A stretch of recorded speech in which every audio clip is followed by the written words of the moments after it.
With that of the Swami on one side. समझ में आया? स्वामी का भी एक तरफ में क्या लगता था? टेंट लगता था।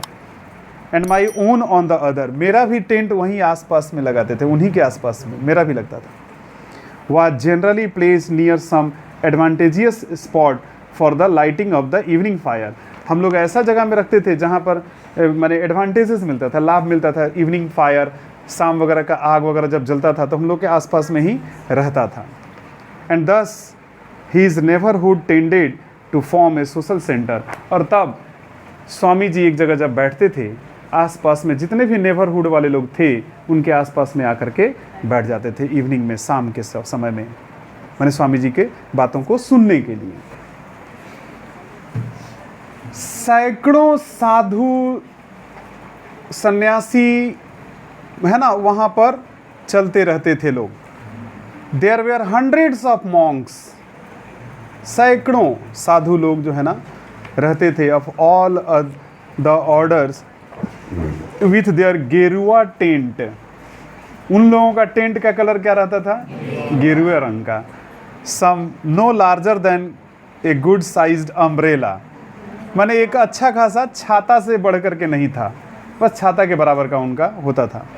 And amongst these the Swami's influence appear to be magnetic. लेकिन इन सारे साधुओं के बीच में स्वामी जी का जो अपीयरेंस था, उनका जो चेहरा था, वो और भी मैग्नेटिक था, आकर्षणीय, जो कि अपनी ओर आकर्षित करता था। किसको?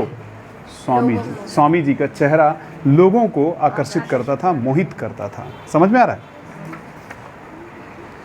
The more learned of them swarmed about him at every halting place. हर जहाँ भी रुकना होता था ना, बहुत सारे लोग जो सीखने वाले लोग, लर्न मेन कहने का मतलब जो सीखना है, जिनको कुछ जानना था, या सीखे हुए लोग सब एक जगह इकट्ठे होते थे। Hours of day light through out the every place, feeling his tent, उनके टेंट के आसपास फील रहते थे। And remaining absorb in conversation, और उनसे बातचीत करते रहते थे। किनसे? स्वामी से। Through out the hours of day light, सारा दिन उन लोग बातचीत करते रहते थे। The talk on their side he told us afterwards, पहले तो बाकी लोग अपना बात बोलते थे, फिर वो हमें अपना बात समझाते थे। Had been all of Shiva, और पूरा वो शिव के बारे में समझाते थे। कौन? स्वामी जी। शिवा मतलब शिव भगवान। And they had remonstrated with him seriously, और वे लोग उनका बातों को सीरियसली रेमोन्स्ट्रेट करते थे, माने कंप्लेन करते थे, अपनी बातों को रखते थे, और फिर वो उनका जवाब देते थे।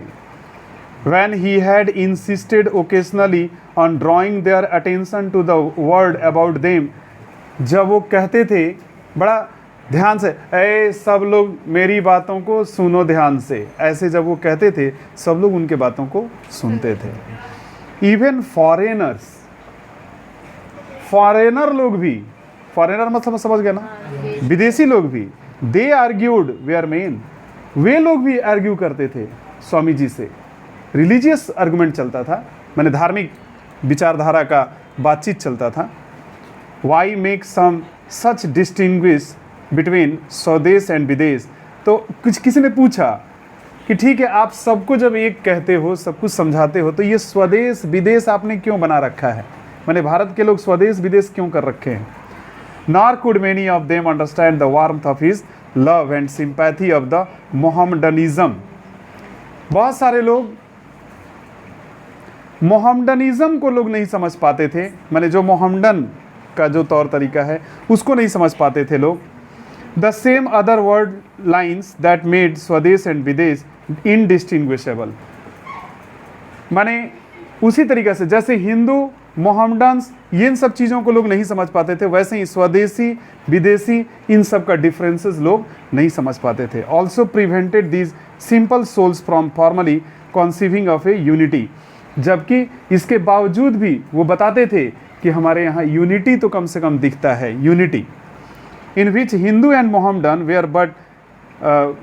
Where but rival elements. हालांकि हिंदू और मोहम्मडन दोनों एक दूसरे के राइवल हैं, लेकिन उसके बावजूद भी एक यूनिटी हमारे यहाँ दिखता था।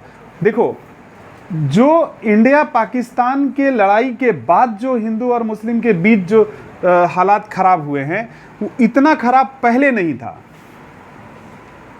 विचारधारा का लड़ाई था, वो अपने धर्म के, अपने मजहब के हिसाब से दोनों जो है एक दूसरे से आर्गुमेंट करते थे, लेकिन लड़ाई माने ये इन सब चीज़ों का नहीं था जो कि बाद में हुआ।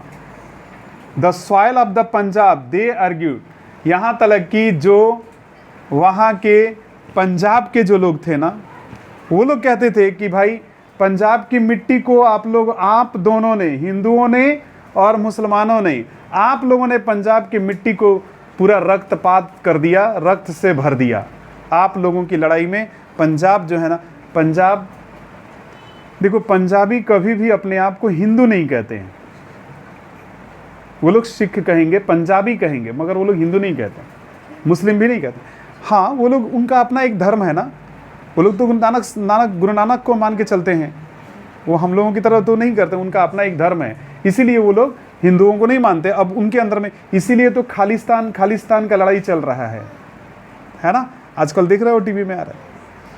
The soil of the Punjab they argued, वो लोग आर्गुमेंट देते थे, was drenched with the blood of those who had died for the faith. माने पूरा पंजाब का मिट्टी खून से भरा हुआ है लोगों के अपने अपने फेथ के कारण, अपने अपने विश्वास के कारण। Here at least let him practise a narrow orthodoxy, यहाँ पर लोग जो है ना अपना ऑर्थोडॉक्सी यानी कि ट्रेडिशनल चीज़ों को फॉलो कर रहे हैं, अपने परंपरागत चीज़ों को फॉलो कर रहे हैं। In answer to this age became one who was in fact a anachronism of the future, इसके जवाब में वो कहते हैं कि जो भी है वही अपने आइडियाज़ को लेकर के चल रहा है। The Swami made those practical concessions of the moment that were expressive of his love for the brethren. वो अपनी बातों को, लेकिन स्वामी जो थे ना हमेशा, चाहे वो हिंदू बैठा हो, चाहे पंजाबी बैठा हो, चाहे वो मुस्लिम बैठा हो, किसी को भी वो हमेशा ब्रेदरेन बोल करके, यानी कि भाइयों, है ना, भाइयों, मेरे भाइयों बहनों, ऐसे करके बोलते ना, वो इस तरीके से वो बोलते थे। And drove his principles home to their minds with their greater force and visions, और अपनी प्रबलता से, विचिन्स कहने का मतलब प्रबलता, अपनी प्रबलता से, अपनी बातों से, अपने विचारों से सामने वाले को पूरी तरह से वो प्रभावित करते थे। But as he told the tale of his warm discussion, अपने वार्म डिस्कशन में उन्होंने बताया, the foreign mind could not help, कहते थे विदेशी लोग इन सब चीज़ों को नहीं समझ पाएंगे। विथ सम अम्यूज़मेंट, क्योंकि आप अम्यूज़मेंट लेते हो, नोटिंग द पैराडॉक्स, क्योंकि आपके अंदर में वो पैराडॉक्स है। पैराडॉक्स कहने का मतलब विरोधाभास है। दैट द तहसीलदार हिमसेल्फ, यहाँ तक कि तहसीलदार के अंदर भी वो विरोधाभास था, क्योंकि तहसीलदार जो था वो पंजाबी था। And many officers and servants of the pilgrimage, वहाँ पर बहुत सारे ऑफिसर, जितने भी नौकर थे पिलग्रिमेज में, हैड बिन, नौकर यानी कि सर्वेंट्स यहाँ पर कहने का मतलब नौकर नहीं, सेवा करने वाले, had been Muslims, यहाँ तक कि मुसलमान्स भी, and that no one had dreamed of objecting to their entering the cave with the Hindu worshippers, क्योंकि किसी को भी ऑब्जेक्ट नहीं किया जाता है जब वो केव के अंदर, गुफा के अंदर जब जाते हो, वहाँ पर किसी को रोका नहीं जाता है, कहीं भी रोका नहीं जाता है किसी भी पूजा करने वाले को। On the ultimate arrival at the shrine, जब वो लोग वापस श्राइन तक पहुँचते हैं, मतलब मठ तक, श्राइन यहाँ पर मठ तक जब वो पहुंचते हैं। द तहसीलदार केम फॉरवर्ड्स, सुनो, मठ में तहसीलदार खुद सामने आता है, कहता है Indeed with a group of friends, अपने सारे फ्रेंड्स लोगों के साथ, तहसीलदार पंजाबी वो आता है और आकर के begging formal acceptance of the Swami, और वो माने एक्सेप्टेंस कहता है, स्वामी जी को कहता है कि हम लोगों को अपना डिसिपल के रूप में एक्सेप्ट कीजिए, शिष्य के रूप में।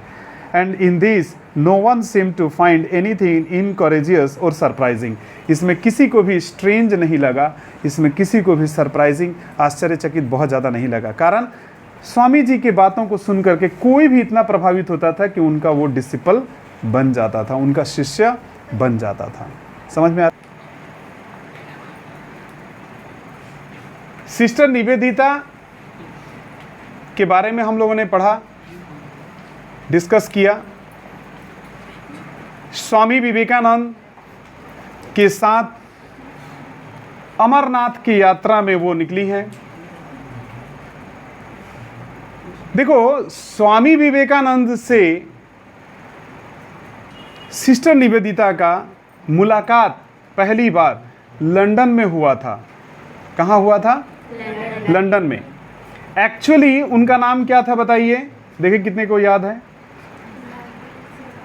बोलिए। मार्गरेट एलिजाबेथ नोबल, ठीक है ना? ये मैंने बोर्ड पे लिख कर बताया था, मार्गरेट एलिजाबेथ नोबल, ठीक है ना? 1895 में पहली बार स्वामी विवेकानंद से लंदन में उनका मुलाकात हुआ, 95 में, और फिर 1898 98 में वो अपना टीचर वाला जॉब छोड़ करके आयरलैंड से ये स्वामी विवेकानंद की शिष्या बन गई। दरअसल शिष्या तो थी, लेकिन वो अपनी भगनी मानते थे। उनको अपना क्या मानते थे? भगनी, ठीक है ना? खैर, आज हम लोग उससे भी आगे पढ़ेंगे। कहानी फिर वहीं पर है। इस्लामाबाद से अछाबल से ये लोग इस्लामाबाद पहुंचे हैं, है ना? इस्लामाबाद में पहुंचे हैं। यहाँ पर वो लोग अपना जो भी पेपर वर्क है और जो भी बाकी लोगों के साथ, तहसीलदार लोगों के साथ, वो आगे बढ़ रहे हैं। लिविंग इस्लामाबाद। अब सुनो, इसके बाद सुनो किस तरीके से वो चल रहे हैं। इस्लामाबाद के बाद वो पवन, ये भी एक छोटा सा शहर है, गांव है, कुछ भी कह सकते हो, खूबसूरत सा। ये एक खूबसूरत सा वादियों वाला गांव है, खूबसूरत सा घाटियों वाला गांव है। और पवन के बाद वो पहलगाम पहुंचेंगे, और पहलगाम से शुरू होता है अमरनाथ का यात्रा, ठीक है? देखो, living Islamabad we caught up somewhere with the pilgrimage. हम लोग सभी लोग जो है ना पिलग्रिमेज में, मतलब बाकी पिलग्रिमेज जो थे, माने धार्मिक यात्री जो थे ना, उनके साथ मिले। And camped with it for that night at Pawan. हम लोग एक रात के लिए पवन जो जगह है, a place famous for its Holi springs, जो कि वो जगह बहुत मशहूर है किस चीज़ के लिए? अपने होली स्प्रिंग्स के लिए, मतलब पवित्र, वहाँ पर जो पानी वगैरह जो बहता है ना, और हवा वगैरह जो वहाँ का जो माहौल है, तो वो बहुत खूबसूरत, पवित्र और शुद्ध वातावरण था पवन का। वहाँ पर हम लोग एक रात के लिए ठहरे। I can remember yet the brilliance of the lights reflected in the clear bank waters of the tank. मुझे याद है, इतना बृहद दृश्य था, इतना सौंदर्य वाला दृश्य था, खूबसूरत दृश्य था, जो कि लाइट जो है ना रिफ्लेक्ट कर रहा था, है ना? लाइट रिफ्लेक्ट कर रहा था पानी में, ब्लैक वाटर में, टैंक के पास। वहाँ जो टैंक, कहने का मतलब टैंक नहीं, ये पानी वाला टैंक नहीं, वो जो नदी जो बह रही थी उसमें वो पानी एकदम स्लो करके चल रहा था, वहाँ पर वो रिफ्लेक्ट हो रहा था। That evening the throngs of pilgrims का भीड़, थ्रोंग्स कहने का मतलब होता है ग्रुप, भीड़, है ना, समूह। तो जो भी धार्मिक यात्रियों का जो समूह था, दल था, वहाँ इकट्ठा हो रहा था। Proceeding in little groups from shrine to shrine. धीरे धीरे आगे की तरफ में वो लोग बढ़ रहे थे, प्रोसीडिंग कर रहे थे, मतलब आगे की ओर बढ़ रहे थे। Shrine to shrine, shrine to shrine कहने का मतलब एक मठ से दूसरे मठ तक, कहने का मतलब एक जगह से दूसरे जगह तक वो लोग धीरे धीरे करके बढ़ रहे थे। कौन लोग बढ़ रहे थे? धार्मिक यात्री। एट पहलगाम। अब यहां से हम लोग पहुंचे पहलगाम। पहलगाम, इसके बारे में जरा जानिए। ये वही हजारों साल पहले का वो जगह, हजारों साल समझ रहे हो आप? पहले का ये वो गांव, गांव मतलब गांव, विलेज, वहां पर सैफर्ड भेड़ जो होते हैं लोग ना, भेड़ यहां पर पाला जाता है और भेड़ के वजह से ही उस जगह का नाम पहलगाम रखा गया है। एक बार एक भेड़िया चराने वाला किसान जो था, पीजेंट जो था, मजदूर जो भी बोलो, वो अपने भेड़ को लेकर के वो गया हुआ था उसी बर्फीले जगह पर, और उसी ने पहली बार बाबा बर्फानी, जिसको हम लोग बोलते हैं बर्फ के, है ना, है वो अमरनाथ, उन्होंने पहली बार वो शिवलिंग को उसी भेड़ चराने वाले पीजेंट ने देखा था।